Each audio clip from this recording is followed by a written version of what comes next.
It will take me a long time to recover from what happened. I guess I hope writing this will help me make sense of it, so here we go. I grew up in a small Russian town, the kind where you can still see the old log cabin-style houses with ornately carved window casings and wood stoves. In fact, I lived in exactly such a house. My parents died when I was young, so my grandma was the one who raised me. There weren't many kids around, except in the summer when city families escaped here to their dachas. Most of the time I played alone in a field or in a forest near our house. Honestly, I didn't mind. I loved nature and was never bored. There were always birds, rabbits in the field, squirrels in the forest. Once, a stray cat gave birth to a litter of kittens under our porch. I played with them all summer, watching them grow up.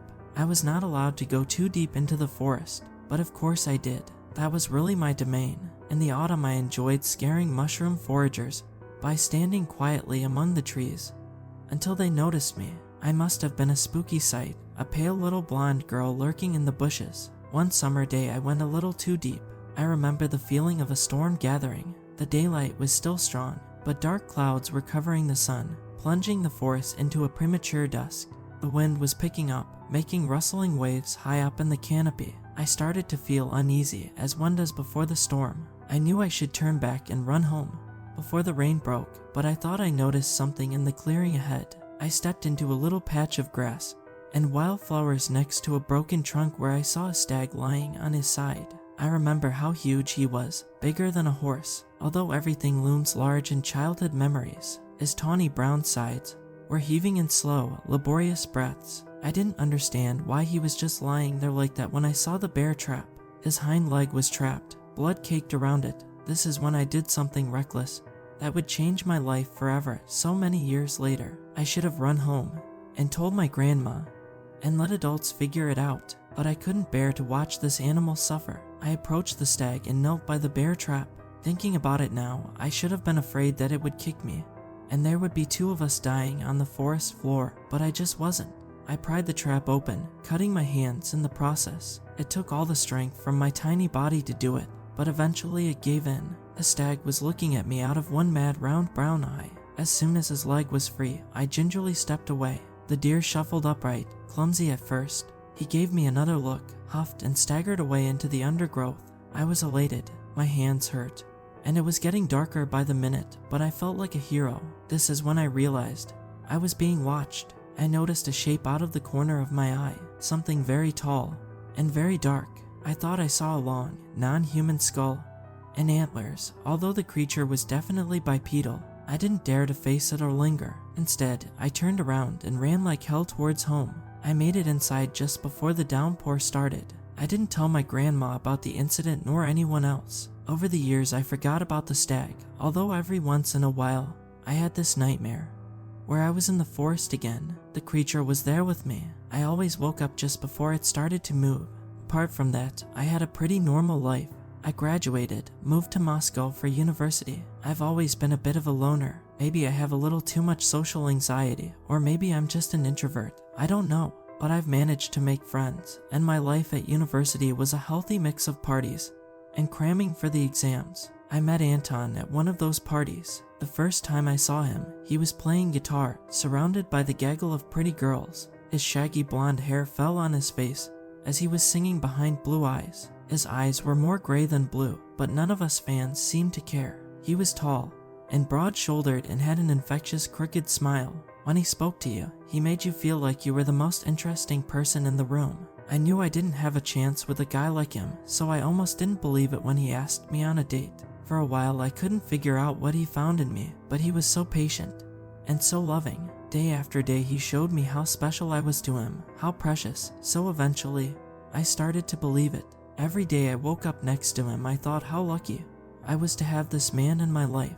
I was in love, and I was loved. Everything that was wrong with my life fell away. I didn't feel lonely anymore. We graduated university and moved in together. Both of us struggled to find work straight out of uni. He got hired for an entry-level position, while I juggled several barista and waitressing gigs. The money was tight, and the rent in the capital prohibitive, but we had each other. A few years later, my grandma died, leaving me our old house. I wanted to sell it, of course. I had a new life in Moscow, and I didn't want to give it up to return to my sleepy hometown. Anton, however, raised some salient points. If we could live in my grandma's house, we don't have to scrap by anymore. The rent alone will be a huge weight off our shoulders. He could work remotely, keeping his capital level salary, and I could stop working multiple menial jobs. We could finally breathe.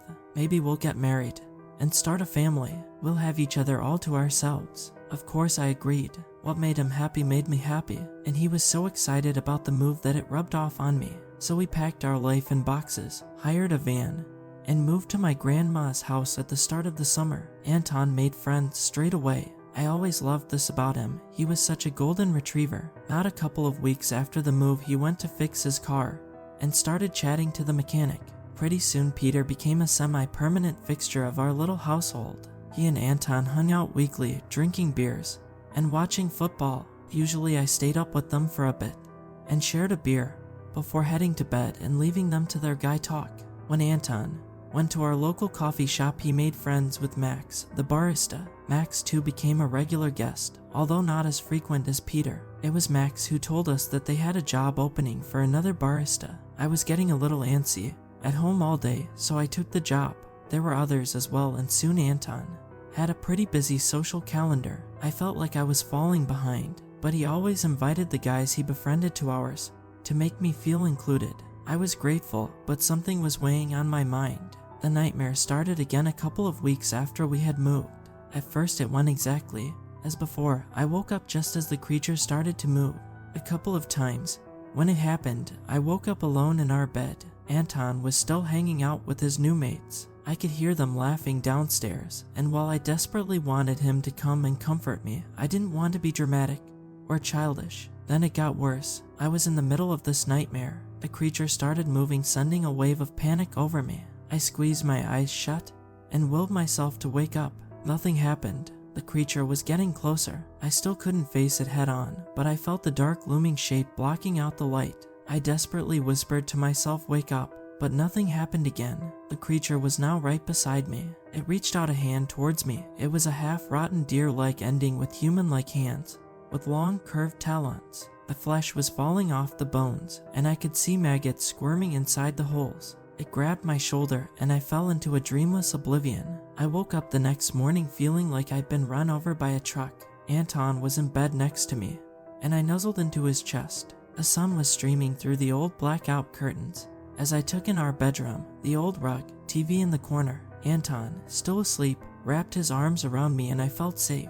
I knew it was just a stupid nightmare. I had a shift at the coffee shop with Max that day. Although I felt guilty about it, I didn't really like Max. He always had a sense of unfounded superiority about him, despite his shabby clothes and slightly greasy hair. He bragged about how he can find just about anything on the dark web and how much weed he smokes. But what got to me the most is that he never passed an opportunity to touch me when we worked together. A hand on the small of my back as he was passing through, standing too close when we were restocking the shelves, that sort of thing. I didn't say anything to Anton though. We needed more friends in the new place, and all of my school friends moved away or lost touch. He was making an effort, and I didn't want to sabotage it. After an uncomfortable but uneventful shift, we closed the shop and parted ways. I usually walked home just past the edge of the forest. Dusk began to fall. As I walked along the road, headphones in, lost in thought, I paused the podcast when I thought I saw someone among the trees. A tall dark shape terminating in a deer skull with wide, broken antlers. It was the creature from my dreams. My heart sank, and the cold, paralyzing fear gripped me. I swear I hear a faint, barely distinguishable wake up in the rustle of the trees. I blinked and the creature was gone. In its place, I saw a large blackened tree stump, branches of a white birch protruding from right behind it. The shape and the antlers. This is what my anxious mind has mistaken for a hellish bipedal deer skeleton. Feeling stupid and shaken, I went home to Anton. Thankfully that night no one else was around. We cuddled on the sofa and rewatched one of our favorite TV shows before going to bed. Anton seemed a little preoccupied. He'd been having a stressful time at work, so I decided not to add to his worries with whatever it was I thought I saw. That night the nightmare returned, but it was different. I wasn't in the forest anymore. I was standing in a cul-de-sac in town. I recognized the place. It was somewhere in a residential area on the opposite side of town.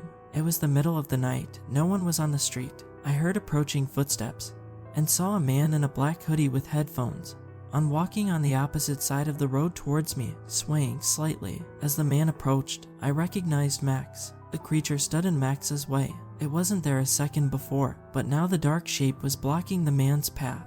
Max was looking at the ground, focusing on not tripping up, so he almost stumbled right into the creature. He looked up, his eyes widening with horror. I wanted to scream, to tell him to run, but I couldn't make a sound. Clearly, I was meant to be an observer in this scene. The creature's arm shot forth, plunging directly into the young man's stomach with a squelch. Long bony claws hooked under his ribs.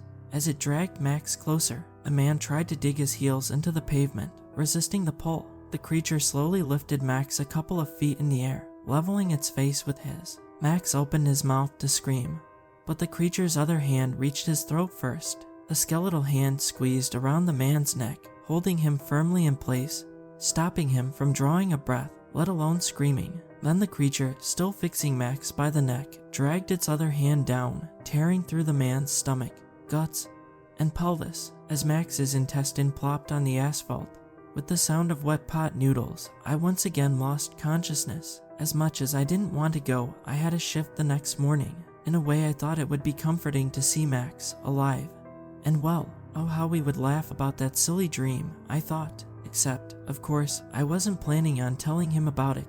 When I arrived at the coffee shop, I was greeted by the police tape and a friendly woman in plain clothes who wanted me to answer some questions. My guts were in knots when we sat down at one of the tables, and she took out her pocketbook.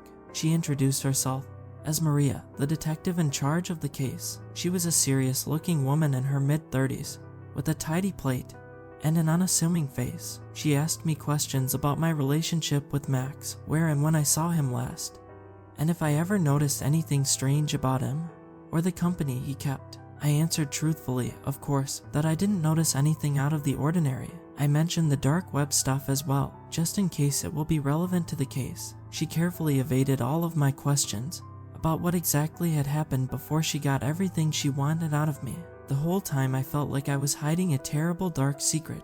But what was I supposed to say? I had a scary dream, that's all. How could it possibly have anything to do with whatever happened to Max? After I'd asked what happened for 100th time, Maria closed her pocketbook and gave me a measuring look. Max's body was found on his street last night. The cause of death is unclear at this moment. I'm afraid we can't release any more information. A cold dread clenched my stomach. The body, last night, whatever was happening to me was real. It couldn't have been a coincidence that Max died on the same night from an unclear cause of death as I watched him getting disemboweled by the creature that had been haunting my dreams from the moment I'd stepped foot in this town. The policewoman gave me her card and told me to call if I remember anything else before sending me home for the rest of the day. Peter was over again. He and Anton were watching ice hockey this time. I was irritated that I couldn't speak to Anton about what happened, so I didn't stay with them and went to bed early instead. In the days following Max's death, I took to the internet, googling death dream real, and prophetic dreams got me nowhere. The research on the creature led only to various folk tales about supernatural forest inhabitants. While my grandma used to leave out a bowl of milk for the domovoi, I didn't really believe in spirits, benevolent or otherwise. Desperate, I trawled through the town's Facebook group to see if anyone knew anything about Max. Someone had leaked the crime scene photos of the gutted body and the theories were running rampant. This confirmed my worst suspicions. Max was killed exactly in the way I saw him die. One woman in the comments caught my eye. She kept popping up in every thread about Max's murder with cryptic statements about vengeful spirits with animal heads. The detail was too specific to miss, so I looked the commenter up. Her profile picture showed a plump, smiling woman in her late 60s. She was wearing a bright purple patchwork dress and multiple chunky necklaces. Her profile advertised all sorts of spiritual services, from tarot reading to home cleansing, and there was an address. I don't know what exactly I was hoping to achieve, but the following day I was standing in front of a squat bright green cottage with an overgrown kitchen garden and chickens running wild around it. As I was about to walk up to the stoop, I heard my name. I turned around to see Maria trudging through the tall grass. We were equally unpleasantly surprised to see each other. I didn't lie about wanting to talk to this woman about Max's death. What I did lie about is why. I went for a mix of he was my friend and being worried about a supernatural menace roaming the town. I don't think the policewoman bought it, but she didn't challenge me. She, in turn, referred to following a lead, but I knew she was clutching at straws just like I was. In the end, we decided to go and talk to the woman in the cottage together. I'm sure it was a breach of a protocol or whatever, but Maria seemed to be glad to have company. I'm not sure why, but I started to like her too. Just before we could knock on the door, it opened. The Facebook woman stood in the doorway, just as plump, smiley, and hippie-ish as her profile picture. She ushered us in as if she was expecting both of us and offered tea. We sat around a beaten-up wooden table in a small kitchen littered with jars of preserves and crochet doilies. A fat ginger cat sat on the windowsill, pointedly ignoring all of us. The woman introduced herself as Polina Polidneva, a holistic healer and a spiritual guide. Maria got right in with the questions. She wanted to know why Polina was so interested in the murder and what she knew about the victim, but the old woman ignored her. Looking mostly at me, she explained with unquestioning certainty that as soon as she saw the leaked photos, she knew it was a work of Aleshi. When both Maria and I admitted to our regrettable lack of folklore knowledge, she explained that Aleshi was a forest spirit, the big and scary kind, not a cute and mischievous one. Aleshi protected the forest and everything in it, and only ventured out if someone did something really nasty, like ran over a fox or something. Maria asked, amused. No, Polina was dead serious.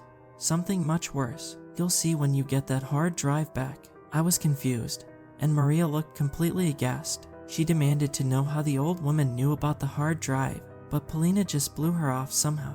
I don't know how it happened, but the next thing I knew, we both stood outside the cottage again, and the old woman was waving us goodbye with a cheery smile, just as confused Maria and I were turning away. Polina called my name. I know it's scary, but you have to invite him in. He'll help. Her expression was kind and regretful. I opened my mouth to thank her or perhaps ask what she meant, but she was gone. Maria and I were standing by the policewoman's car parked on the side of the road, about 200 meters from the cottage. What the hell just happened? Maria looked at me wide-eyed. I couldn't offer anything useful in return. Instead, I asked her what the deal was with the hard drive.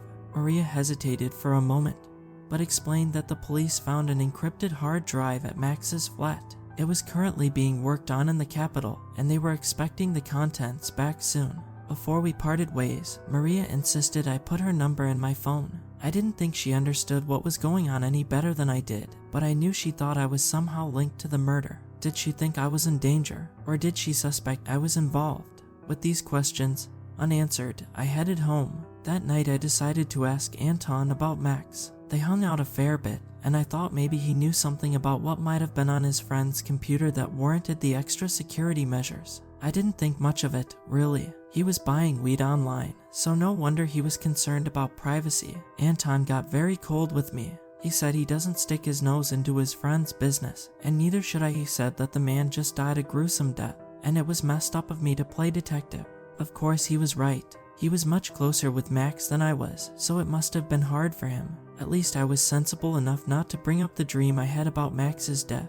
Over the next couple of days, I placated Anton with homemade dinners and sex, and eventually things got better between us. One night I came home to see Anton, Peter, and a third guy I didn't know on our living room sofa. They had their usual beers, but all three of them seemed jittery, their eyes shining, their voices just a little too loud and boisterous. I pulled Anton aside in the kitchen and asked if they were on something. I didn't feel good about a bunch of people I barely knew doing drugs in our house. Anton slammed the fridge shut and told me in an angry hiss that I should stop policing what he can and can't do and maybe focus on my own stuff, like finding a proper job.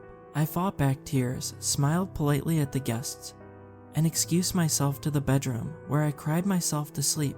Of course, that night the dream returned. The forest, the stag, and the creature, Lushy. He was getting closer, and once again I couldn't will myself awake. Once again I was frozen in terror as the rotten claws grabbed my shoulder. The deer skull got very close to my head, and the voice whispered, "Wake up." I woke up, but this time the nightmare was not over. A man was on top of me, moving inside me. I couldn't move or open my eyes. I couldn't even cry out. I could smell the sour of his sweat, the beer on his breath. It was not Anton. Where was Anton? I felt like a rag doll being stuffed again and again. I heard voices from the hallway, felt light come on behind my eyelids as someone flipped the switch. "Are you having a good time here?" It was Anton's voice. The man on top of me grunted as he came, and I felt his weight shift off from me. "She's a trooper. You didn't lie." I heard him fasten his belt. Anton laughed. "Told you. Worth every penny." That was Peter. The three of them quipped as I lay there, open and paralyzed. Anton reassured the other two that the stuff he'd given me was strong enough for me to be out cold all night, and they had plenty of time. They left the room, laughing, and I heard the TV come back on. With an effort that felt like moving a boulder, I could open my eyes. Just a slit. I was in my bed, my phone charging on the bedside table. Even if I could reach it, there's no way I could pick it up, unlock the screen, and call for help. That was it. All I could do was to lie there, waiting for the men to return for another round. My phone lit up and I saw Maria's name on the screen. It buzzed on silent once, twice. I willed my hand to move, and it jerked a little towards the phone. I focused all my will on that round green button. I just had to press the round green button. My hand moved again. With every buzz I felt the hope draining. How long did I have before she gave up? Or before it went to voicemail? My finger clumsily hit the target. "Hello, are you there?" The sweetest voice in all the world came tinny through the speaker. I wanted to scream for help, but I couldn't. Moving my hand took out every ounce of strength I had left. I slipped into the darkness again. I didn't know how long I'd been unconscious. I heard the voices of the three men approaching the room again, but they came as if through a dense fog. I didn't want to be present for what happened next anyway. I let myself float away. Through the same thick fog, I heard a woman's voice, shouting. There was a noise of struggle, of furniture being upturned. The men were shouting as well. Then there was a gunshot. With great effort, I opened my eyes again just as the three men and the woman stumbled into the room. Peter was clutching his arm, repeating "damn." Blood seeped through his fingers. Anton was holding Maria's hands behind her back as the policewoman screamed and struggled to get free. The third guy was holding a gun as if it was a dead rat. His face was wild with fear and confusion. Anton knocked Maria on the head, and she stumbled on the floor. She refused to lose consciousness. The men were screaming at each other, trying to decide what to do. The discussion was going firmly in the direction of a body in a ditch. I observed all of this with a detached sense of the inevitable. I didn't want Maria to die because of me, but my life was over anyway, so none of this mattered that much. My eyes swept the room when I saw the dark shape standing in the corner opposite the bed. The antlers were almost scraping the ceiling, the deer skull staring right back at me. "You have to invite him in. He'll help." I thought, why not? I looked directly into the black eye sockets of the deer skull. "Come in." Peter was the first one to see the creature. Suddenly his eyes widened as he let out a high-pitched shriek. The Leshy was right in front of him in a blink. A blink later, Peter's left arm and a large chunk of his torso were on the floor as his knees buckled and he slid down, his eyes still wide. I could see the brilliant white of his ribs sticking out from the side. Next, Anton's head with a trail of vertebrae thumped on the carpet next to terrified Maria. The third guy was halfway to the door when the Leshy blocked the way. He lifted the screaming man upside down by the legs and slowly started to pull apart. I don't think I will ever forget the sound of a body ripped in half. Lengthwise, in the sudden quiet, I could hear Maria's heavy breathing. She was still on the floor, her back to the wall, shaking. She looked at me, her face splattered with blood, her eyes wide. The Leshy was gone. I wanted to say something comforting to her, but I still couldn't get anything out. One last time I slipped into oblivion. I don't know how Maria managed to get us out of this with my record clear and her career intact. The official police report painted an unlikely picture, a sexual assault interrupted by a deadly bear attack. Max's death was retroactively attributed to the same cause. Maria told me that that night the decrypted hard drive came back. On it, she discovered pornographic pictures of me with different men, including Max. The police also got a hold of chat logs confirming that Anton had run this operation since we moved in.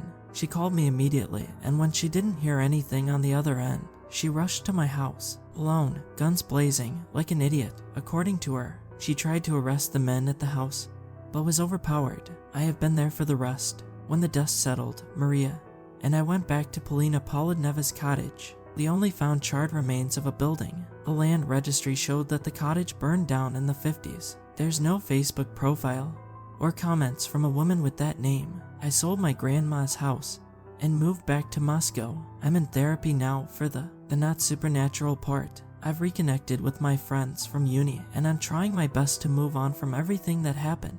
Maria got offered a promotion and moved to Moscow as well. We meet up for coffee sometimes, but I don't think we're going to be brunching and doing sleepovers anytime soon, not after what we've both witnessed. The dream has not returned since. I guess the Lushy considers his debt paid, and I can't say I'm not relieved. I try to get out of the city to nearby forests almost every weekend. I just walk there, feed the squirrels, that sort of thing. I'm also leaving out a bowl of milk for the domovoi every night. You never know when you might need allies.